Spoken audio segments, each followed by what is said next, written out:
Hey everyone, it's Brett Bjorquist, your head FAQnatics, and guess what? Chance to play with some new power tools and update the downstairs family room system.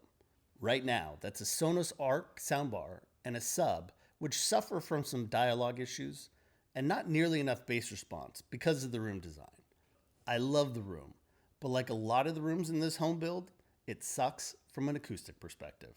And that's something that many of us suffer from in our rooms, especially if you have hardwood floors, lots of windows, or high ceilings. How do we fix the room without turning it into something like this? We're going to attack this problem from two directions. First with acoustics, as I show you multiple ways to help tame those echoes without breaking the bank or creating an eyesore.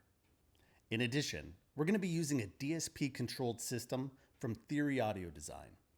I kept reading great reviews about their products and got to hear them at a few shows. I decided this was exactly what my room needed. A smaller system that played clean and loud, looked good, plus were built with the technology needed to tame the wild echoes and reflections in the room that were making it hard to hear dialogue, especially at the lower volumes. While this isn't the least expensive system you can build, I think it'll be one of the best in the price range. And the goal is to help show you that you can have a killer media room system, even in an open concept room, where design aesthetics are important and we don't have an unlimited budget. So like, subscribe, and drop some questions you want me to discuss. And if you're new to the channel, I'm Brett Bjorquist, head FAQnatics, and welcome to the FAQ and family.